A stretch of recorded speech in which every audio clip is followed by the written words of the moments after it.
Bonjour à tous, c'est Jocelyn de Philopsy. Aujourd'hui, je vais vous parler d'une personne dont je me souviens. C'était pendant l'année où je faisais de la prothèse dentaire. Il y avait un gars qui s'appelait Yanis. Et Yanis, c'était un personnage pour la classe. Déjà parce que il était reconnu un peu comme le mec cool. Et en même temps, en le regardant de plus près, il faisait déjà ses études.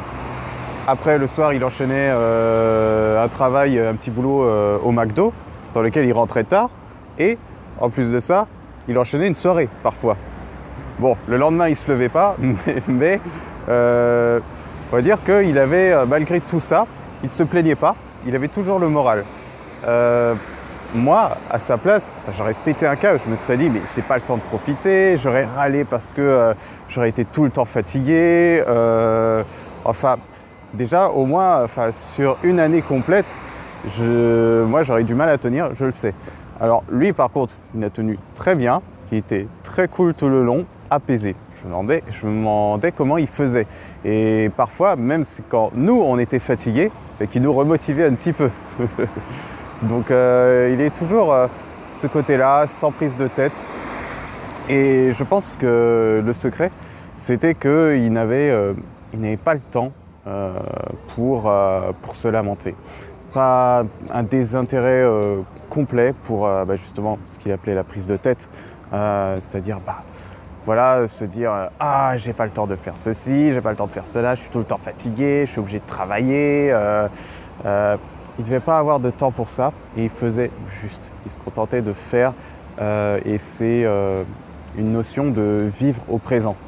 Donc on ne s'occupe pas de la petite voix dans notre tête qui se plaint, qui se lamente, qui fait qu'on va se sentir un petit peu mal, qui sera désagréable.